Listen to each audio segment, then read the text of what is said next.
বাবুল তালুকদারকে ধন্যবাদ। বাবুল তালুকদার ইতিহাসের একটা বিরল ডকুমেন্টকে আমাদের সামনে উপস্থাপন করেছে। বাংলাদেশ জাতীয়তাবাদী দলের একটা বড় দুর্বলতা, বাংলাদেশ জাতীয়তাবাদী দল গবেষণা, ইতিহাস সংরক্ষণ এবং ইতিহাস চর্চা এ ব্যাপারে অগ্রণী ভূমিকা পালন করতে কিছুটা পিছিয়ে থাকে।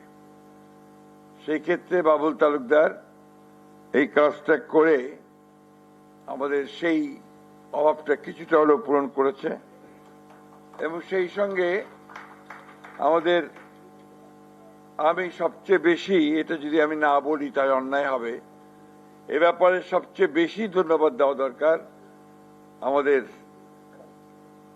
বাংলাদেশের অন্যতম জ্ঞানী মানুষ এবং আমাদের বিএনপি জাতীয় স্থায়ী কমিটির সদস্য, সাবেক মন্ত্রী ডক্টর আব্দুল মঈন খান।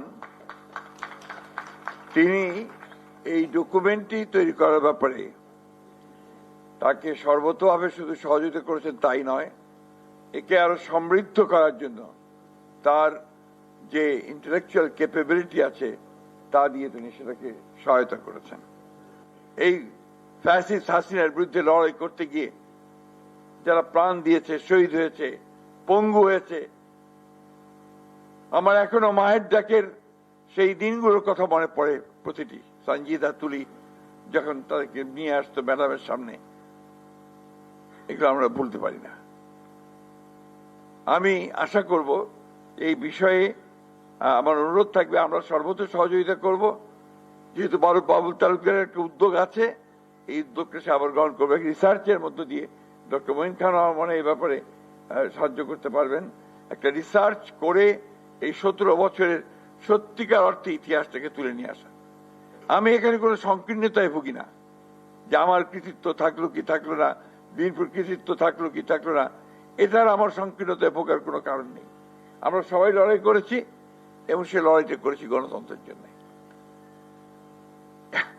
আমার মাঝে মাঝে মনে হয়, আজকে যখন সংস্কারের কথা বলা হয় জোরে সোরে, সংস্কারের কথা আমরা কত সালে শুরু করেছিলাম, যেটা কাজটা সাইফুল ভাই আছেন এখানে, তিনি মনে করতে, আমরা কি মনে করতে পারছি, সম্ভবত 22-23 আমরা শুরু করেছিলাম এবং আমরা এগুলো দিনের পর দিন আলাপ আলোচনা করে বিভিন্ন আপনার যারা এই বিষয়ে বিশেষজ্ঞ আছেন তাদের সঙ্গে কথা বলে, অন্যান্য দলগুলোর সঙ্গে কথা বলে, রাজনৈতিক ব্যক্তিত্বদের সঙ্গে কথা বলে আমরা কিন্তু জনাব তারেক রহমান সাহেবের নির্দেশে আমরা এগুলো আপনার তৈরি করেছিলাম।